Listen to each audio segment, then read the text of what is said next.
বিসমিল্লাহির রহমানির রহিম। আসসালামু আলাইকুম ওয়া রাহমাতুল্লাহি ওয়া বারাকাতুহু। প্রিয় শিক্ষার্থী, আপনারা কেমন আছেন? আমার অফলাইন এবং অনলাইন ক্লাসে সবাইকে স্বাগত জানাচ্ছি। আমি মোহাম্মদ ইফতেখার আলম। আজকে আমরা যে ক্লাসটা নিতে যাচ্ছি এটি অনার্স সেকেন্ড ইয়ারের ক্যালকুলাস 2 এর মাল্টিপল ইন্টিগ্রাল নামক একটা চ্যাপ্টার। ওই চ্যাপ্টারের উপরে আমরা মাল্টিপল ইন্টিগ্রালের উপরে অলরেডি একটা ক্লাস নিয়েছিলাম, আজকে দ্বিতীয় class.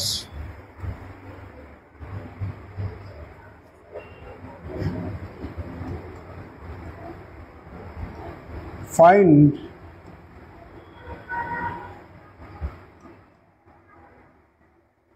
the area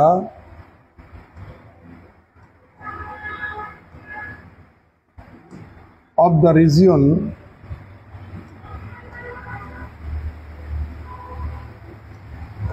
bounded by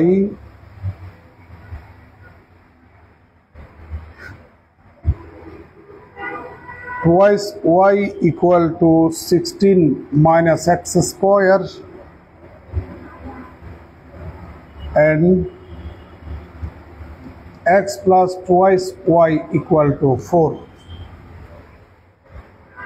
এটি আসছে ন্যাশনাল ইউনিভার্সিটি নন মেজরদের 2009 সালে। আমার এই লেখাটা লেখা বইটা অনেক আগে বের হয়েছিল, প্রায় 7-8 বছর আগে। এরপর আর আমরা এই বইটা সংস্করণ করে নেই। তার মানে 7-8 বছরের কোনো সাল এখানে এভাবে যুক্ত করা হয়নি।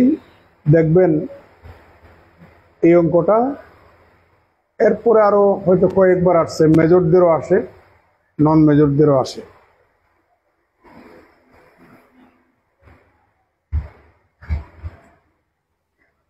Find the area of the region bounded by this curve and this straight line. এখানে দুটা সমীকরণ দেখতে পাচ্ছি। এই সমীকরণটার আগে আমি কার্ভ শব্দটা ইউজ করেছি, এই সমীকরণটার আগে আমি স্ট্রেট লাইন শব্দটা ইউজ করেছি। কেন সেটা পরে ব্যাখ্যা দিচ্ছি। প্রশ্নটার ব্যাখ্যা দিই। এই বক্ররেখা এবং এই সরল রেখা দ্বারা আবদ্ধ যে ক্ষেত্র বা রিজিয়ন, তার ক্ষেত্রফল বা এরিয়াটা নির্ণয় করতে বলেছে। সলিউশনটা দেখুন। The given curve is twice y equal to 16 minus x square and the straight line is x plus twice y equal to 4. এটার দিলাম 2 নাম্বার। এটা কেন কার্ভের সমীকরণ, এটা কেন স্ট্রেট লাইনের ইকুয়েশন? একটা থিওরি আছে, every equation of a straight line is of first degree. সকল সরল রেখার সমীকরণ একঘাতী সমীকরণ, বাট সকল একঘাতী সমীকরণ কিন্তু সরল রেখার সমীকরণ না। যেমন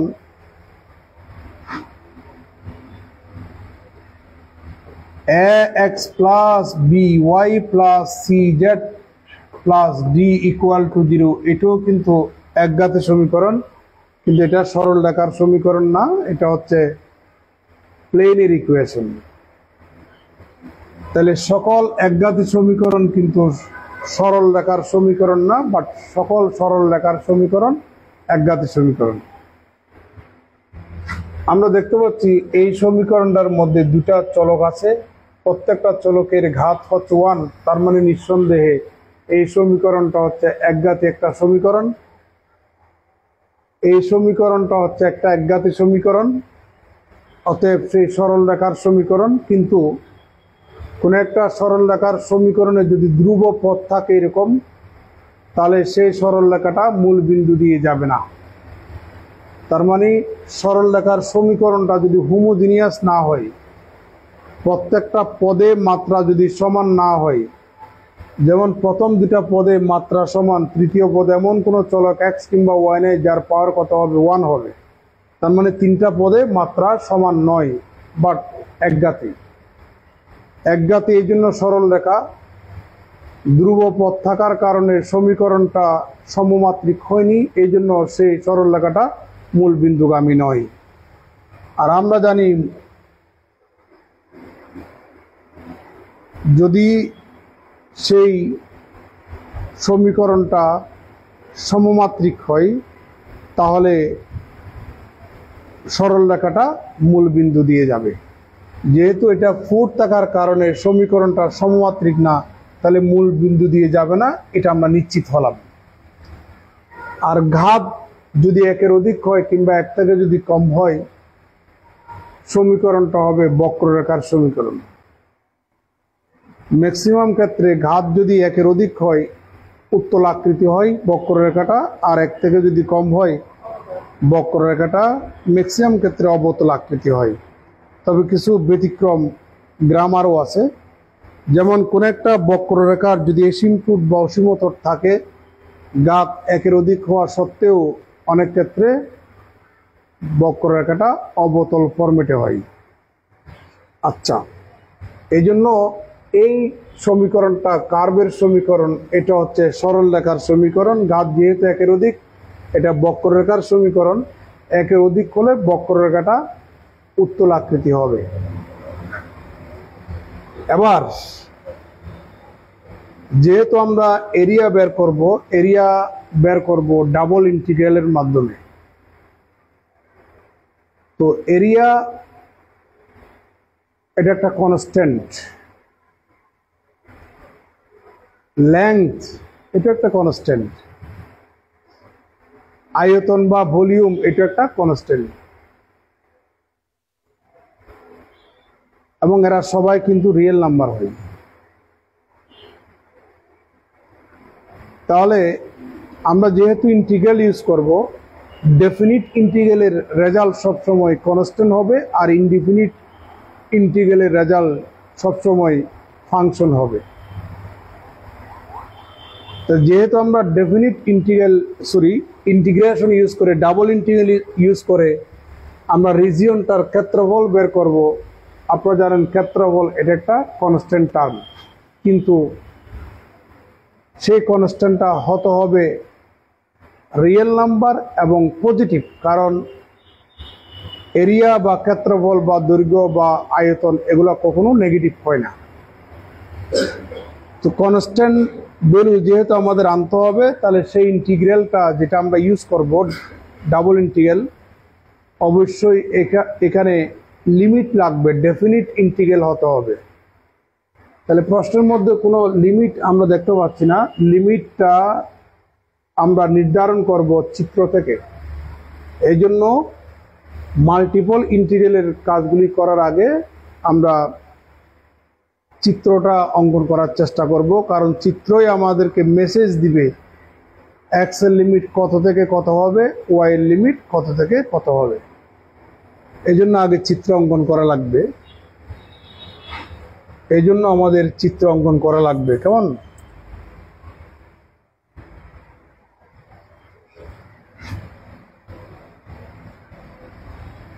এটা হচ্ছে ওয়াই অক্ষ, এটা হচ্ছে এক্স অক্ষ। This is the origin.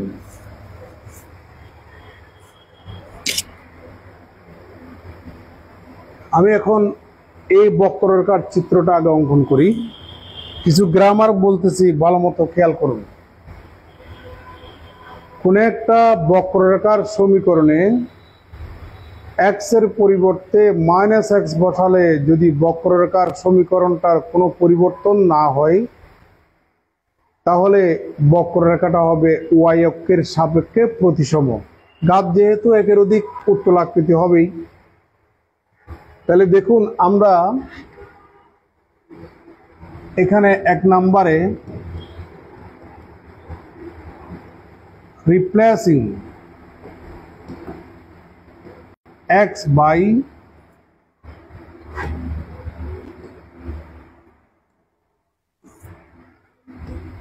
By minus x,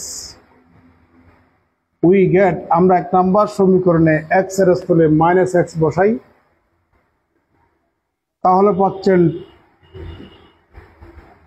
twice y equal to 16 minus x whole square, that is, এখানে লিখি twice y equal to 16 minus x square, সমীকরণটার কোনো পরিবর্তন হয়নি। তো গ্রামার যেটা বলছিলাম সেটি হচ্ছে কোনো বক্ররেখার সমীকরণে x এর স্থলে মাইনাস এক্স বসালে যদি সমীকরণটার কোনো পরিবর্তন না হয়, বক্ররেখাটা হবে y অক্ষের সাপেক্ষে প্রতিসম। বক্ররেখাটা হবে y অক্ষের সাপেক্ষে প্রতিসম। আর আপনারা জানেন y অক্ষের সমীকরণ হচ্ছে x ইকুয়াল টু 0।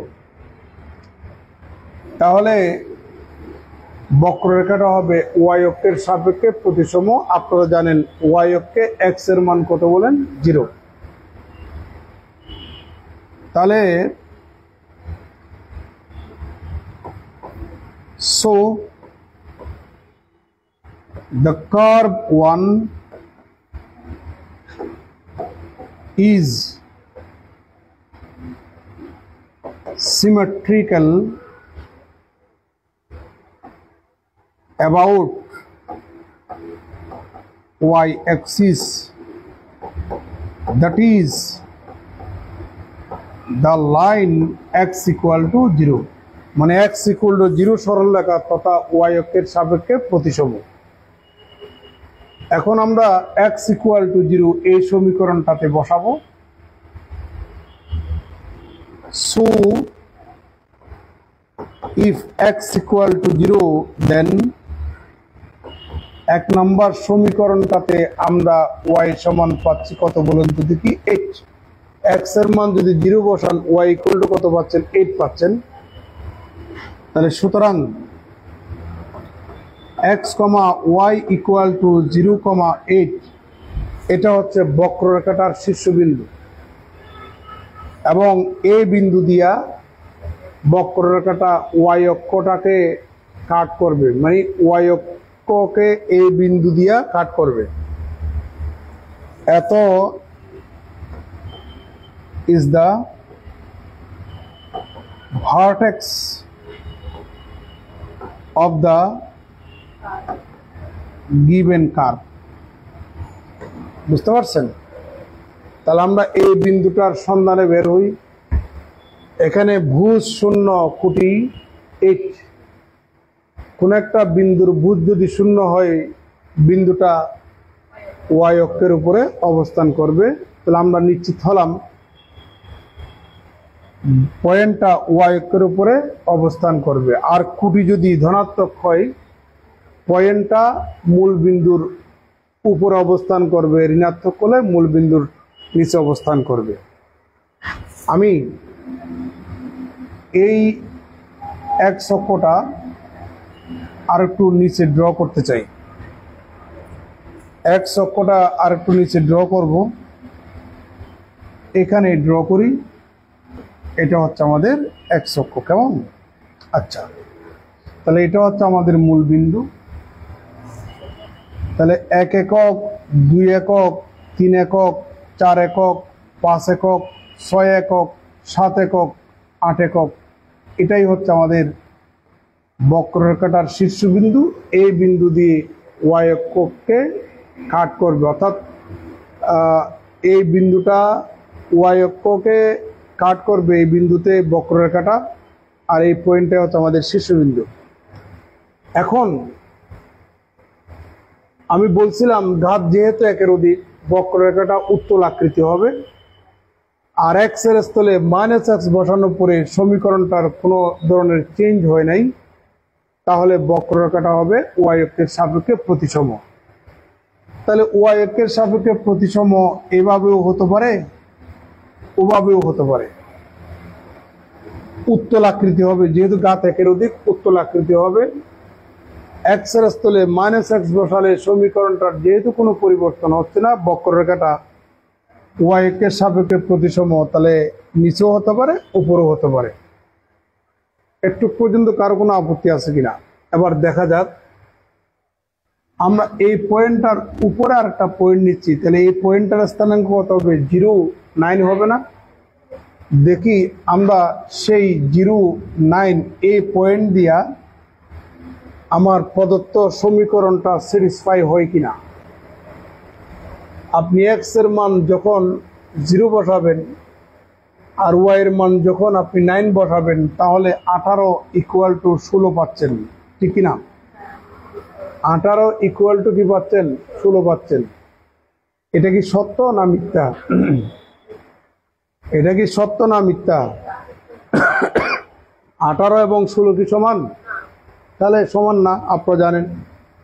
তাহলে এই বিন্দুর উপরে একটা বিন্দু নিয়ে আমরা টেস্ট করলাম, ওই বিন্দু দ্বারা প্রদত্ত সমীকরণ সিদ্ধ হচ্ছে না।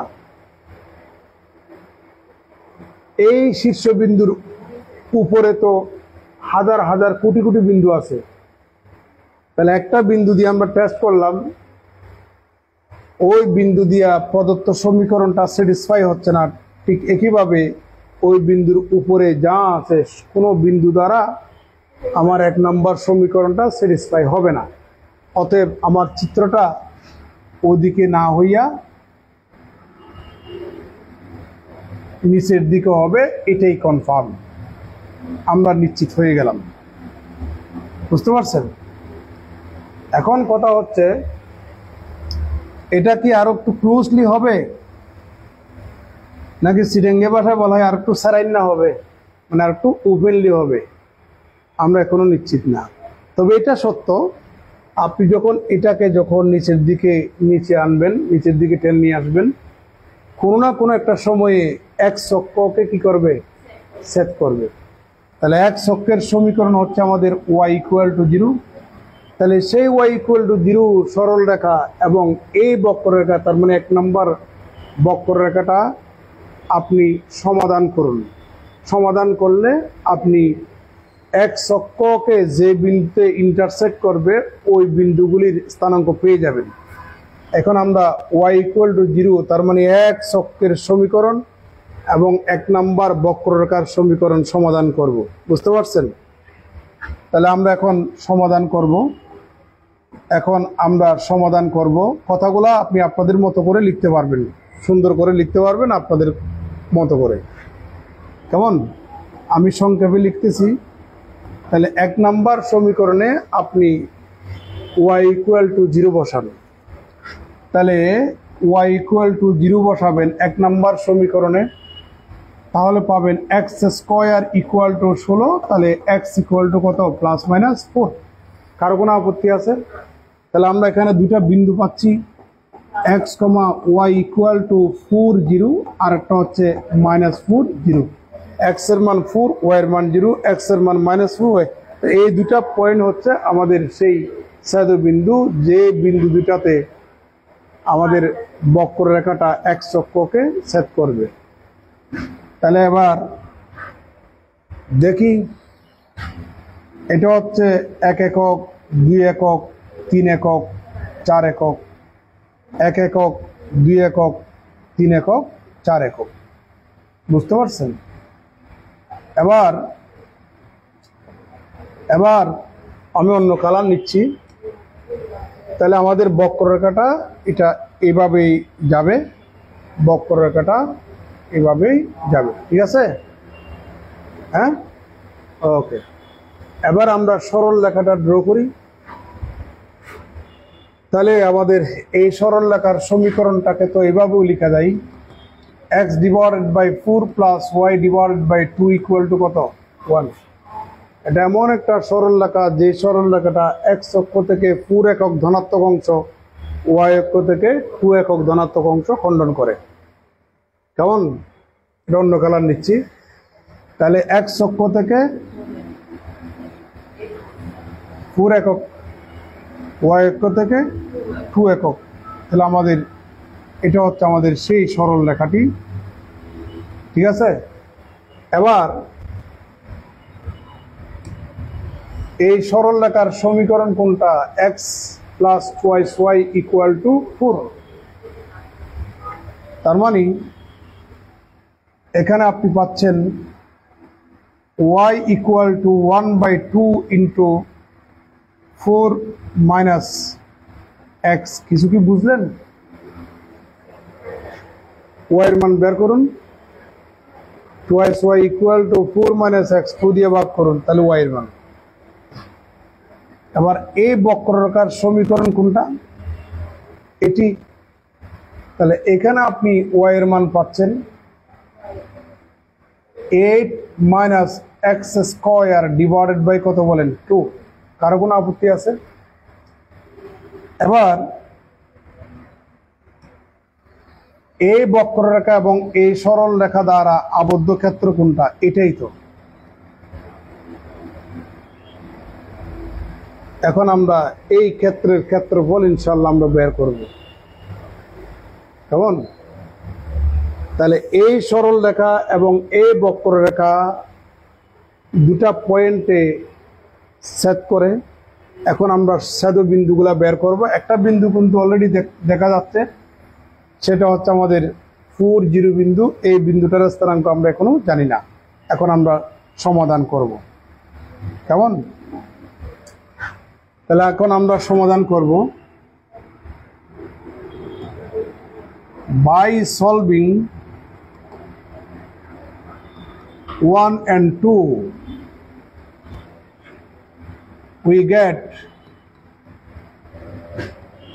the points of intersection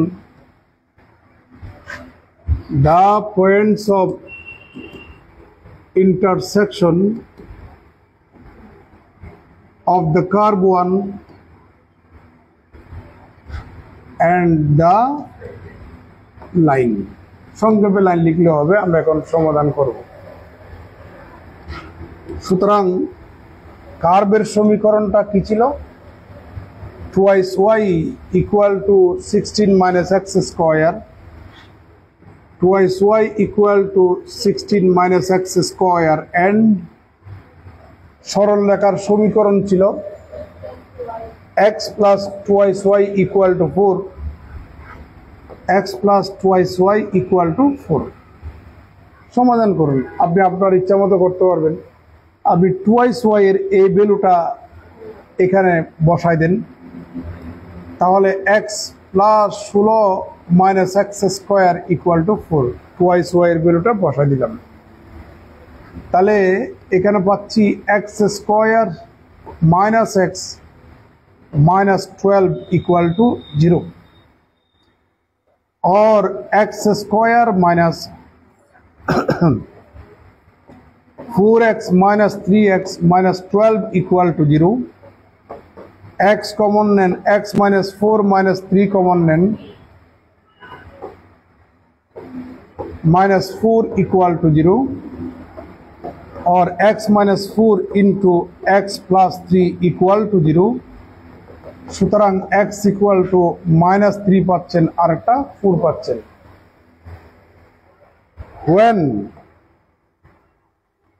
যখন x ইকুয়াল টু -3 তখন twice y equal to 16 minus x square, এই সমীকরণটা gives us twice y equal to 16 minus -3 whole square, তাই না? 16 থেকে 9 চলে গেলে কত হয়? 7 হয়। তাহলে সুতরাং আমার y equal to 7 divided by 2। কারো কোনো আপত্তি? তাহলে এখানে আবার যখন x এর মান আপনি 4 বসাবেন, তাহলে এই সমীকরণটা gives us y equal two কত বলেন? 0। তাহলে দুটা পয়েন্ট পাচ্ছি। So x, y equal to 0 4 একটা পাচ্ছি, সরি 4 0 পাচ্ছি, আরেকটা হচ্ছে -3 7 ডিভাইডেড বাই কত? 2। এবার আমরা একটু ব্যাক করি। এই পয়েন্টটা হচ্ছে আমাদের 40 আর এই পয়েন্টটা হচ্ছে -37 ডিভাইডেড বাই কত 2। একটু পর্যন্ত কারো কোনো আপত্তি আছে? ওকে, এবার আমরা একটা টর্চ লাইট জ্বালাবো। টর্চ লাইট, আমরা একটু টর্চ লাইট জ্বালাবো। আমরা এখন টর্চ লাইট জ্বালাবো। কেমন? এই রিজিয়নটার উপর একটা টর্চ লাইট জ্বালিয়ে দেন। এই রিজিয়নটার উপর একটা টর্চ লাইট জ্বালাবেন। টর্চ লাইট, টর্চ লাইট জ্বালালাম বোঝানোর সুবিধার জন্য। এই টর্চ লাইটটা এই রিজিয়নটার উপরে যখন পড়বে, রিজিয়নটার যে আলো, রিজিয়নটার উপরে যে আলোটা পড়বে, টর্চ লাইটের আলোটা যখন রিজিয়নটার উপরে পড়বে, এই রিজিয়নটার একটা ছায়া এক্স অক্ষের উপরে পড়বে। সেটা হচ্ছে এখান থেকে একটু পর্যন্ত, তাই না? কথা বলেন না কেন? তাহলে এই ছায়াটার প্রান্ত বিন্দু হচ্ছে এটা, আর এখানকার প্রান্ত বিন্দু হচ্ছে এটা। তাহলে এই বিন্দুর স্থানাঙ্ক কত হবে? এই বিন্দুর স্থানাঙ্ক কত হবে? এই বিন্দুর স্থানাঙ্ক কত হবে? এই বিন্দুর স্থানাঙ্ক কত হবে? এই বিন্দুর স্থানাঙ্ক হবে -3, কত 0। কারো কোনো আপত্তি আছে? তাহলে আমরা এক্স এর লিমিট পেয়ে গেছি -3 থেকে 4 এক্স অক্ষ থেকে, আর ওয়াই অক্ষের অ্যালং এ ওয়াই এর লোয়ার লিমিট হচ্ছে দিস আর আপার লিমিট হচ্ছে দিস। এবার আমরা এরিয়া বের করব ইনশাআল্লাহ। তাহলে উই হ্যাভ এরিয়া, এরিয়াকে সংক্ষেপে আমরা এ দ্বারা ডিনোট করি, বা area is A equal two double integral DA.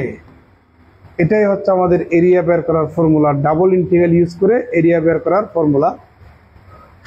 একটু পরিচয় করিয়ে দিই। হয় ডিএ সমান হচ্ছে ডিএক্স ডিওয়াই অথবা ডিওয়াই ডিএক্স।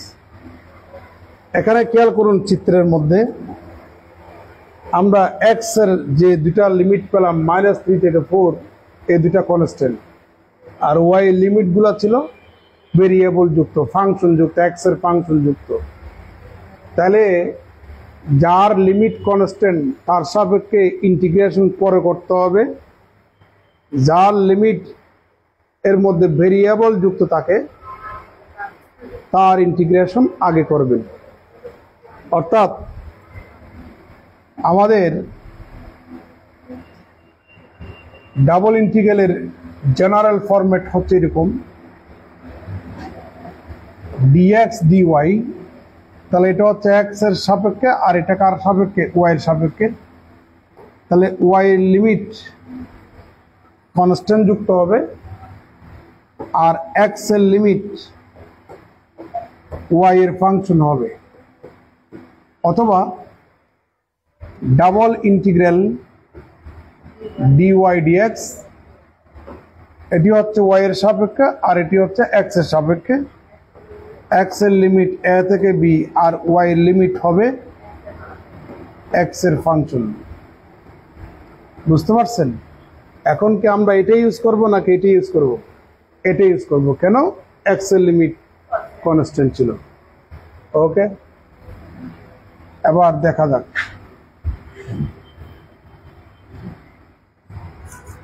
তাহলে সুতরাং এ ইকুয়াল টু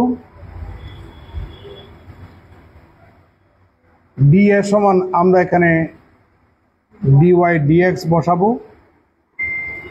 এক্স এর লোয়ার লিমিট ছিল -3, আপার লিমিট কত 4। কেন?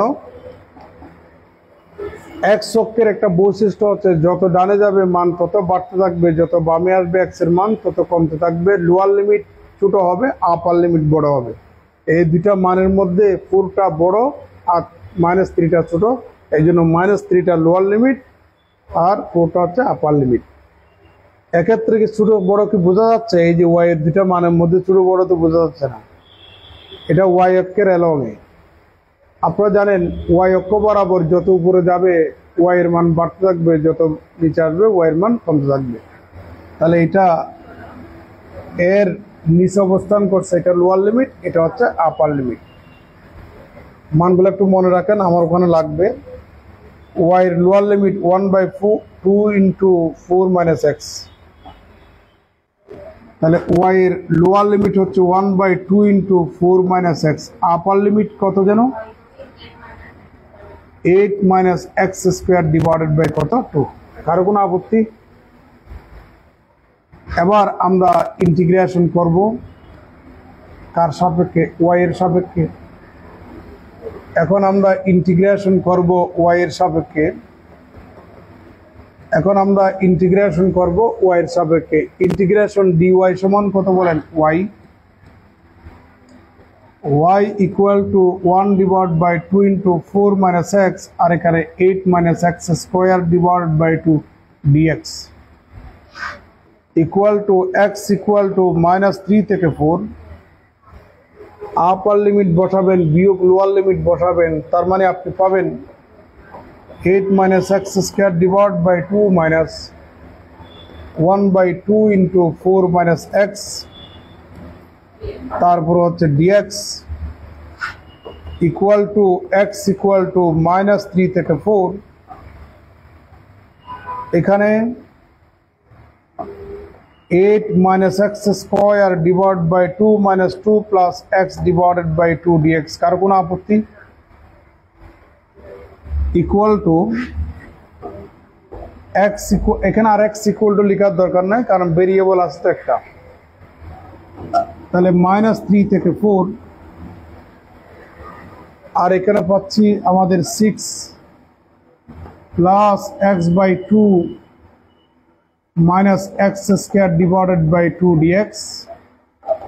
আমরা 1/2 কমন নিয়ে বাইরে নিয়ে আসি। 1/2 মাইনাস 3 থেকে 4 12 plus x minus x square dx. কারো কোনো আপত্তি আছে?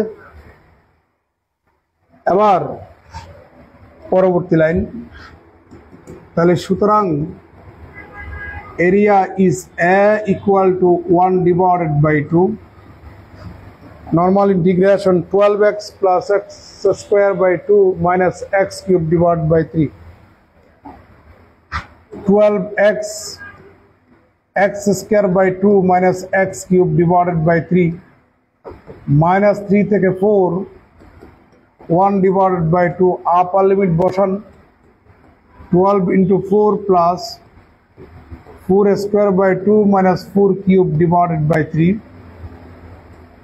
বিয়োগ lower limit 12 into minus 3 plus minus 3 whole square divided by 2 minus 3 whole cube divided by 3। এ হচ্ছে আমাদের কাজ। ইকুয়াল টু 1 ডিভাইডেড বাই 2 4 বার 48 আর এখানে পাবেন 8 মাইনাস 64 ডিভাইডেড বাই কত? 3। এবার মাইনাস 3 বার 36 প্লাস 36 হবে মাইনাস 9 ডিভাইডেড বাই 2 মাইনাস এখানে ক্যালকুলেশন করলে আপনি 9 পাবেন। কারো কোনো আপত্তি আছে? আমার ক্যালকুলেশন ভুল তুল হলে একটু বলবেন please. Equal to 1 divided by 2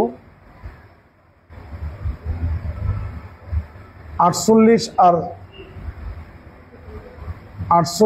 আর 36 যোগ করেন তো, বা 48 আর 45 যোগ করেন। এখান থেকে একটা এক এখানে নিয়ে আসুন, তাহলে 9 আর মাইনাস 9। হ্যাঁ আচ্ছা, পুরোটা বলে ফেলেন, ফুল ক্যালকুলেশনটা করেন।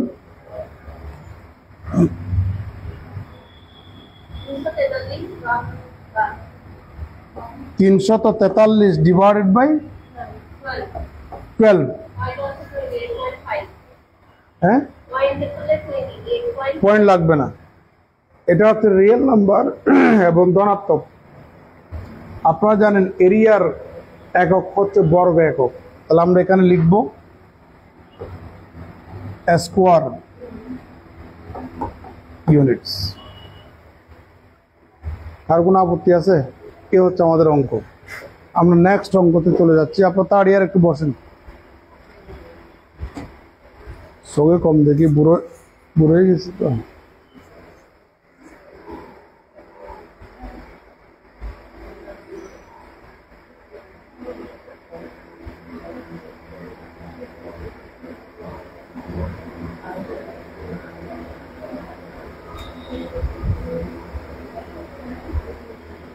আমরা নেক্সট ভিডিওতে যাচ্ছি। এই ভিডিও লম্বা হলে ভোলাবেন, পড়তে চায় না, অনেকটা সময় গেছে না এটা।